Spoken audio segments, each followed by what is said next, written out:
안녕하세요. 다시 왔습니다. 지난 영상에 이어서 그 빈출 질문에 대한 답변들 이어서 읽어드릴게요. 작은 도움이라도 되셨으면 좋겠습니다. 다음은 정말 빈출인 격오지 질문인데 저는 받지 않았지만 혹시 제 답변이 도움이 되실까 해서 가져왔습니다. 다음 질문입니다.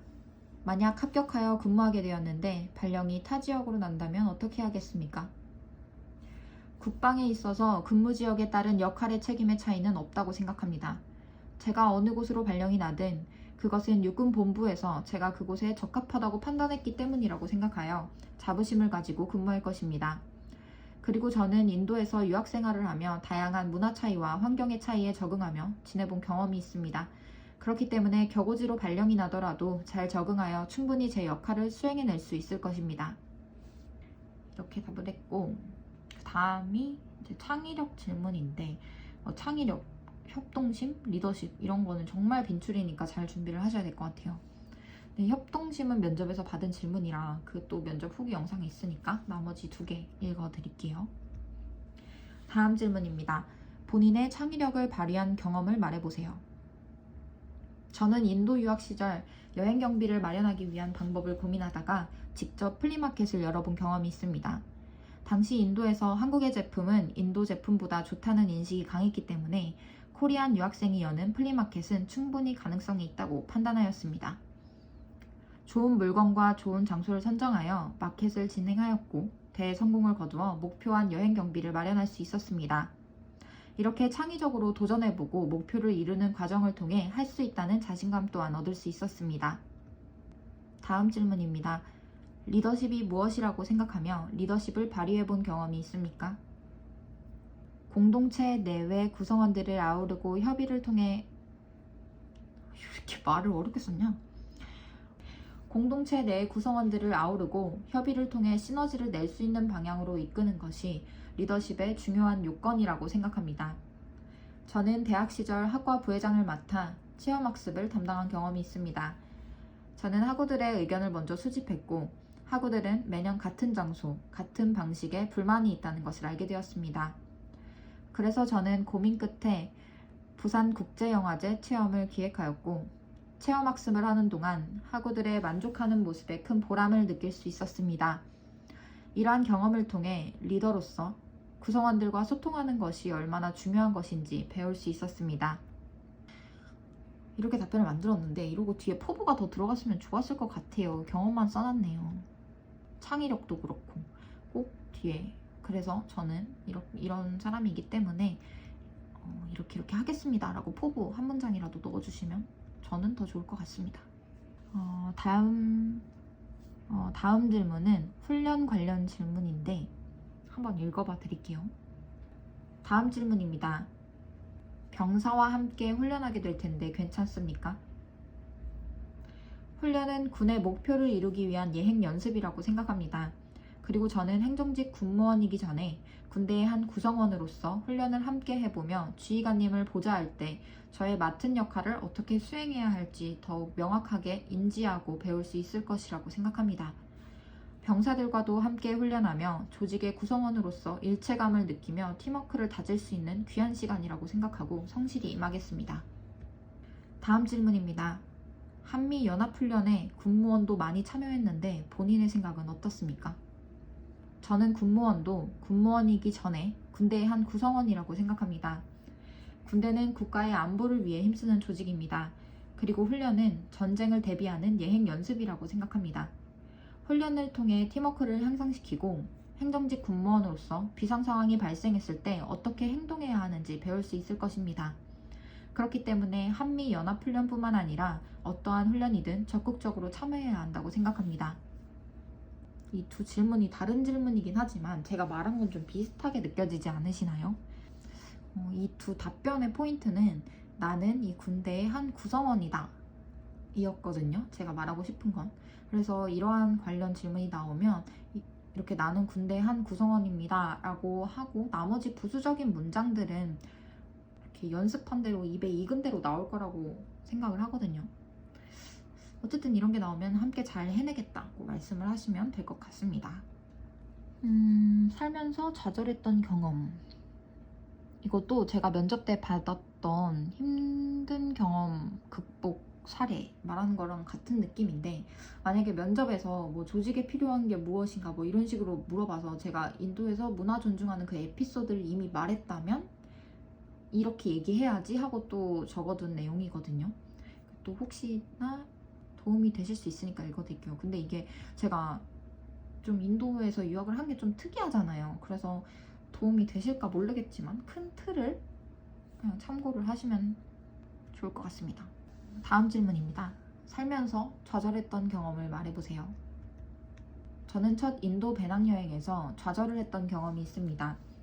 여행 첫날 기차표 사기를 당하게 되었고 아무도 의지할 곳 없는 낯선 나라에서 겪은 상황이라 처음부터 일이 잘못되었다는 생각에 큰 좌절을 느꼈습니다.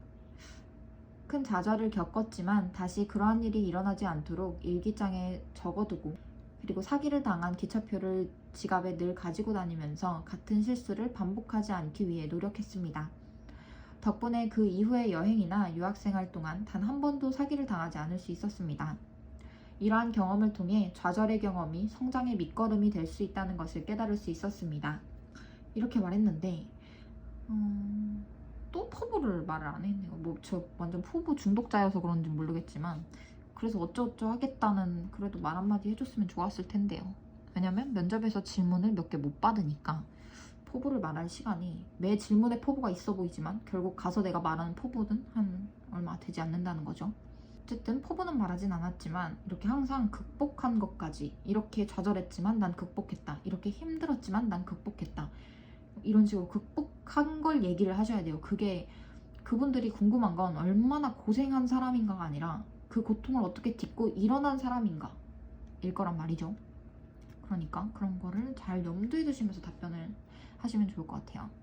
그리고 존경하는 인물이 누구인가, 이거는 혹시 나올 수도 있어서 그냥 편하게 한번 준비해 보시면 좋을 것 같고, 제가 만든 거를 그래도 참고하시라고 읽어만 드릴게요. 다음 질문입니다. 존경하는 인물이 누구입니까? 저는 윤동주 시인을 존경합니다. 윤동주 시인은 일제강점기에 일제강압에 고통받는 조국의 현실을 고민하고 아파하는 시인이었습니다. 비록 독립투쟁의 일선에서 피 흘리며 싸운 것은 아니었지만 조국을 향한 정신은 어느 투사 못지않게 치열했습니다. 그럼에도 그의 시 속에서 그는 항상 스스로를 부끄럽게 여기며 반성하고 자신을 돌아보았습니다. 저 또한 윤동주 시인을 본받아 나라를 사랑하는 마음을 잃지 않고 항상 저를 되돌아보며 성장하여 명예롭게 살고 싶습니다. 이렇게 썼고, 이거는 그냥 가볍게 준비하시면 될 것 같아요. 이런 건. 그리고 다음은 그 성 관련해서 작년에는 좀 이슈가 있었잖아요. 그래서 혹시나 올해도 또 나올 수도 있기 때문에 가지고 와봤습니다. 다음 질문입니다. 근무 중 성추행을 목격한다면 어떻게 하겠습니까? 근무 중 성추행을 목격한다면 그 사실을 피해자를 비롯한 그 누구에게도 알리지 않고 양성평등 개선으로 보고하도록 하겠습니다. 저는 군대의 한 구성원으로서 성추행 사건을 인지한 경우 보고해야 하는 의무가 있습니다. 신고는 피해자의 의사에 반하여 행해질 수 없기 때문에 제가 도움을 주기엔 어려움이 있다고 생각합니다. 하지만 조직과 가해자 그리고 동료로 인한 2차 피해를 막기 위해 비밀 유지를 위해 최선을 다할 것입니다. 이렇게 답변을 했는데, 제가 현직에 이렇게 있어 보니까 성인지 교육이 필수 이수 교육이거든요. 그래서 원격 교육이나 강의 교육으로 이렇게 그래서 많이 신경을 쓰고 힘쓰고 있다 보니까 그런 부분을 나는 잘 알고 있다. 교육을 이렇게 열심히 하시는 거를. 그렇기 때문에 임용되어서 교육을 잘 받고, 그리고 또 그런 배움을 통해서 성장해가지고 뭐 이렇게 하겠다. 이런 식으로 써도 좋을 것 같아요. 제가 이 답변을 준비할 때는 이제 뭐 어떻게 해야 될지를 모르는 준비생이었기 때문에 교육이고 뭐고 막 이런 걸 몰라서 그냥 위에처럼 답변을 하긴 했는데, 어쨌든 일단 제가 생각하는 빈출 질문들을 이렇게 읽어드려 보았고요. 근데 이거는 되게 잡담이 또 시작이 되지만, 제가 그 면접 스터디 한 친구들이랑 카톡방이 있어가지고 옛날에 뭐 질문 나온 거를 다 막 올려가지고 봤거든요. 근데 저는 혹시라도 여러분들이 제 면접 후기 영상을 보고 이렇게 무난하게 하나보다 하고 예상을 하시고 그렇게 조금 그런 면접장의 분위기만 상상을 하실까봐 그 엄청난 질문 폭격을 받고 되게 압박 질문도 있었던 저의 동기의 후기를 가지고 와봤습니다. 친구는 군수직렬이었고요. 첫 번째 자기소개, 두 번째 전공 질문했고요. 그리고 세 번째가 군무원을 결심하게 된 이유나 계기에 대해서 말해보세요. 그리고 네 번째, 본인에게 직업이란 무엇입니까? 답변을 했더니 그렇게 추상적이게 말고 구체적으로 다시 말해보세요 라고 이렇게 압박 질문이 들어왔고요. 그리고 나서 동료와의 갈등 상황 있어 본 적이 있는지 물어봤고, 그 답변을 했더니 항상 해피엔딩은 아닐 텐데 불편하게 된 건 없었냐, 뭐 이런 식으로 또 압박이 들어왔었고, 그리고 그 다음에가 군무원을 위해 준비 중인 게 있냐 이렇게 물어보셔서 뭐 무슨 자격증 준비한다고 했더니 언제부터 준비했냐, 필기시험 날이 언제였냐, 그렇게 자격증을 준비하면서 군무원에 대한 확신이 드냐, 뭐 이런 식으로 계속 꼬리에 꼬리를 무는 압박 질문이 들어왔다고 합니다. 그러니까 이럴 수도 있고 저럴 수도 있죠, 면접은 사실. 근데 저는 그 이미지 트레이닝이라는 걸 굉장히 중요하게 생각하는 사람이어서 저의 면접장 같은 분위기도 있었지만 이렇게 꼬리에 꼬리를 물고 계속 압박이 들어오는 면접장도 있었다는 거를 참고를 하시면 좋을 것 같아요. 오늘 영상 봐주셔서 너무 감사하고, 혹시 더 궁금하신 사항 있으시면 댓글 남겨주시면 답변 드릴 수 있도록 하겠습니다. 감사합니다.